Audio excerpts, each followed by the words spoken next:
Good morning friend, আমি পুবালি। আশা করি আপনারা সবাই খুব ভালো আছেন। আমিও খুব ভালো আছি।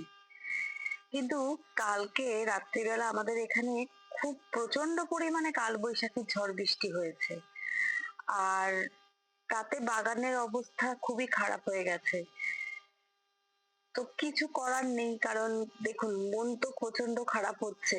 যেহেতু আমরা যারা ছাদ বাগান করি, একটু জায়গায় অনেক রকমের গাছ করার চেষ্টা করি এবং আস্তে আস্তে সেটা প্রচুর গাছে পরিণত হয়ে যায়, এবং তারপর যদি এরকম একদিনের কোনো ঝড় বৃষ্টি বা কোনো প্রাকৃতিক দুর্যোগে সেগুলো নষ্ট হয়ে যায়, মনটা তো খারাপ হয়ই। আমারও হয়েছে। তো প্রকৃতির উপর আমাদের যখন হাত নেই, তখন কিছু করার নেই। যা হয়েছে সেটাকে আস্তে ধীরে যতটা সম্ভব ঠিক করতে হবে। তো যাই হোক, চলুন আজকে এই মন খারাপের বাগানটাই আপনাদের সাথে একটু শেয়ার করা যাক। প্রথমেই দেখাই যে এই জায়গাটায় আমি না দুটো তুলসী গাছ রাখি, একটা কৃষ্ণ তুলসী, একটা রাধা তুলসী। তো সেখানে দেখুন এই যে কৃষ্ণ তুলসী গাছটা তো এইভাবে পড়ে গেছে, আর রাধা তুলসী গাছটার অবস্থা দেখুন এই যে এইদিকে এইভাবে পড়ে আছে। এবার এগুলোকে তুলতে হবে। এই মোমেন্টে তো তোলা সম্ভব না যতক্ষণ না আমার বর এসে একটু হেল্প করবে। তো দেখুন মনটা কেমন খারাপ হয়ে যায় বলি। তার পাশে দেখুন এই যে আকন্দ গাছগুলো দেখুন কিভাবে একে অপরের উপর হেলে পড়ে গেছে। আর বেশ বড় বড় হয়ে গেছে তো ডালগুলো। কাটিও নি, ফুল ফুটছে বলে ভাবলাম যে ফুল ফোটা শেষ হলে একটু কেটে দেব, কিন্তু এখন যা অবস্থা দেখছি কি জানি। এই যে দেখুন এদিকে অপরাজিতা গুলো একদম হেলে এদিক ওদিক করে পড়ে একসা অবস্থা। দেখছেন কি দুরবস্থা হয়েছে কালকের ঝড়ে। এই যে দেখুন আমার শিম গাছের অবস্থা ভেঙে পড়ে গেছে। আসলে ওই যে বললাম না যে আমি তো যেভাবে মাচা দিই খুব জোরে শক্ত ভাবে তো ওইভাবে দিই না, জাস্ট ওরা বেয়ে উঠতে পারবে সেটা ভেবে সেইভাবেই করা হয় আর কি। আর একটু ঝড় বৃষ্টি হলেই ওরা আস্তে আস্তে হেলে যায়, আমি আবার ঠিক করে দিতে পারি। কিন্তু কালকে যে পরিমাণে হয়েছে তাতে দেখুন কি অবস্থা। আর ঠিক এর পাশ থেকেই কাকড়ি গাছটাও হচ্ছিল। এই যে দেখুন কাকড়িও বেশ ভালোই হচ্ছে, আপনাদের তো প্রায়ই শেয়ার করি। সেই গাছটাও হেলে পড়ে একদম বেহাল অবস্থা হয়ে গেছে। এবার একে যে কিভাবে ঠিক করা যাবে কিছুই বুঝতে পারছি না। কারণ একে তো এটা অফ সিজনে হয়ে আছে, এখন তো শিমের কোনো ব্যাপারই নয়। তারপরে যে গ্রো ব্যাগে করা হয় খুব তো বেশি জোর ওরা পায় না, তার মধ্যে এরকম ভাবে ভেঙে পড়ে গেছে। তা আদৌ ঠিক করা যাবে কিনা জানি না। যাই হোক, আগে তো সব দেখে শুনে নিয়ে আজকে, তারপর দেখি বর কখন সময় করে একটু ঠিকঠাক করতে পারে। একা হাতে আমার পক্ষে তো করা অসম্ভব। তাই মন খারাপ করে সবগুলো দেখছি আর আপনাদের সাথেও শেয়ার করছি। এদিকে বেগুন গাছ টাছগুলো খুব একটা বাজে অবস্থা হয়নি, মোটামুটি ঠিকই আছে। লঙ্কা গাছগুলো আজকে পড়ে যায়নি, তবে হ্যাঁ এই যে সূর্যমুখী গাছটা পড়ে একদম একাকার অবস্থা। সকালে এসে কোনো ক্রমে একটু এই যে লাঠিটা দিয়ে ভালো করে এই যে বেঁধে দিয়েছি, তাও হচ্ছে না, একদমই হেলে পড়েছে। জানি না ঠিক হবে কিনা আদৌ। যাই হোক কোনো ক্রমে ঠেকা দিয়ে রেখেছি। আর দেখুন এই যে লঙ্কা গাছের অবস্থা পুরো হেলে পড়ে একটার গায়ের উপর আর একটা পড়ে কি বেহাল অবস্থা হয়েছে দেখুন। এই জায়গাটা প্রচন্ড ক্ষতি হয়ে গেছে আমার। সব গাছ, এই যে ছোট সূর্যমুখী ফুলের গাছগুলো ছিল ওগুলো ভেঙে পড়ে গেছে। এদিকে দেখুন এই যে আমার চাল কুমড়ো গাছটাও কিরকম হেলে গেছে। এই দিকের এই লঙ্কা গাছটা দেখুন কি অবস্থা। আসলে এখানে অনেকগুলো লঙ্কা গাছ পর পর করা রয়েছে তো এবারে একদমই চাপ নিতে পারছে না, সবই হেলে দুলে একে অপরের গায়ে পড়ে একদম বেহাল অবস্থা হয়ে গেছে দেখুন। এগুলো যে কি করে ঠিক করব বুঝতেও পারছি না, কিন্তু ঠিক তো করতেই হবে যেভাবেই হোক। দেখুন কি অবস্থা, এই জায়গাটার একদম বেহাল অবস্থা হয়ে গেছে। রাতে তো আর এসে দেখা সম্ভব ছিল না, আসিও নি। এখন এসে দেখে এত মনটা খারাপ হচ্ছে, দেখুন কি অবস্থা। এদিকে এখানে তো সেই চারা গাছগুলো উঠছিল, এই যে ডাঁটা শাক পাকে ছোট ছোট চারা উঠছিল, সেগুলোও এলোমেলো হয়ে গেছে। লঙ্কার যে চারাগুলো ছোট ছোট বসিয়েছিলাম, সেগুলোও মনে হচ্ছে আর বাঁচবে না। তবে হ্যাঁ, এই পুঁটি গাছ যেটা ছিল, এই পুঁটি গাছটা দেখছি আস্তে আস্তে গ্রো করছে।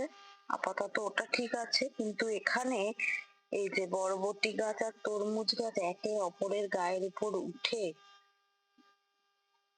যদিও তরমুজ গাছ এতগুলো রাখবো না, কিন্তু রেখেছি কেন বলুন তো, এই কারণে যে কিছু তো নষ্ট হবেই, হয়ে যেটুকু থাকে আর কি। তো ঠিকই তাই, দেখুন কি বেহাল অবস্থা হয়েছে, একদম এদিক ওদিক হয়ে। এত কষ্ট করে বরবটি গাছগুলো এতদিনে বেরোলো, তারপর যদি এরকম হয়ে যায় বলুন তো। আর দেখুন আমার এই জামরুল গাছের অবস্থা, কি দুর্দশা হয়েছে। তার পাশে সবেদা গাছটাও একে, এই একটু আগে একে সোজা করলাম, এর ঘাড়ের উপরে পড়ে গিয়ে জামরুল গাছ সবেদা গাছ, দেখুন না, দেখুন ডালটার অবস্থা ভেঙেই গেছে। কি অবস্থা দেখুন, কত ফুল এসছে, আর এইভাবে যদি ভেঙে যায় বলুন তো মন খারাপ হয় কিনা। না, এভাবে ঠিক করতেই পারছি না। দেখুন কি অবস্থা হয়েছে। আসলে কি হয়, কম জায়গার মধ্যে অনেক গাছ থাকে তো, একটা যদি এলোমেলো হয় তো অন্যগুলো তার চাপেই এর ঘাড়ে ওর ঘাড়ে সব পড়ে যায়, আর সেটাই হয়েছে কালকে। এত বছরে এরকম বৃষ্টি হয়নি, মানে ঝড় হয়নি যেটা কালকে হলো। খুব ঝড় হয়েছে আমাদের এখানে, দেখুন কি অবস্থা হয়েছে।